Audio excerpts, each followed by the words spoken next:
let's catch up with someone who's definitely got a thought on this one. Richard Endacott is the chairman of Windsor's Residents Association. Hello to you there, Richard.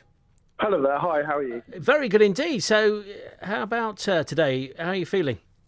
Yeah, I'm feeling positive after today's news. That's it's a strong move on behalf of the courts, and it fits neatly into the Royal Borough of Windsor Maidenhead's environment and climate change strategy.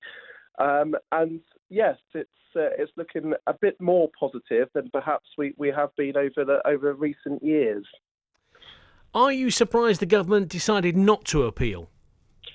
Yes and no.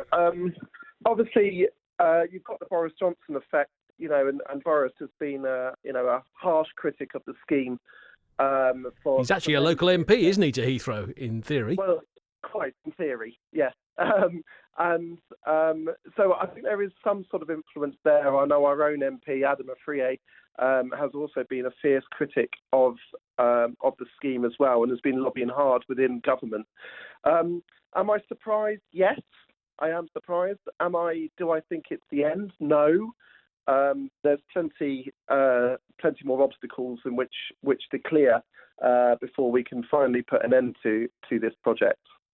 Yes, given what Patrick was saying, the amount of investment that's been done so far by Heathrow and those that are financing it, they're not going to give up without a fight, are they?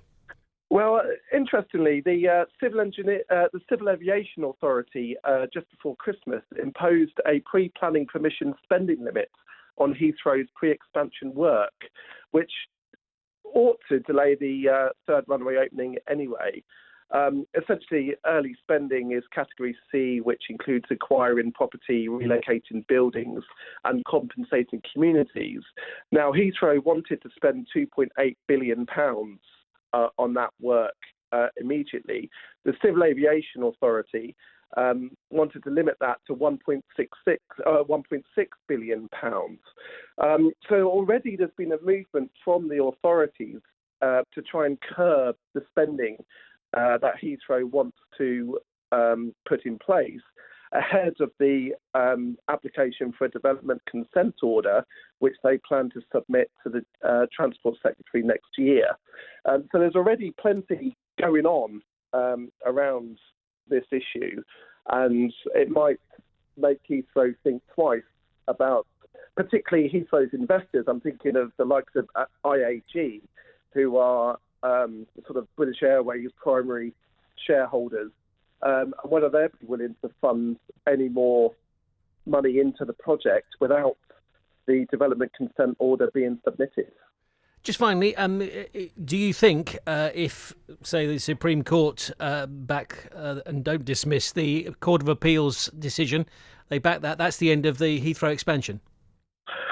Yes, I would say it is. But we do have precedents, of course, of where, for example, when the Cranford Agreement was abolished in 2009, which prevented easterly departures using the Northern Runway, Heathrow were required to publish a noise action plan, and that planning application was initially rejected by Hillingdon Borough Council, but on appeal by Heathrow Airport Limited, the inspector determined in favour of Heathrow. So, we're not getting the celebratory champagne out quite yet, because there's plenty more to come from this, I think.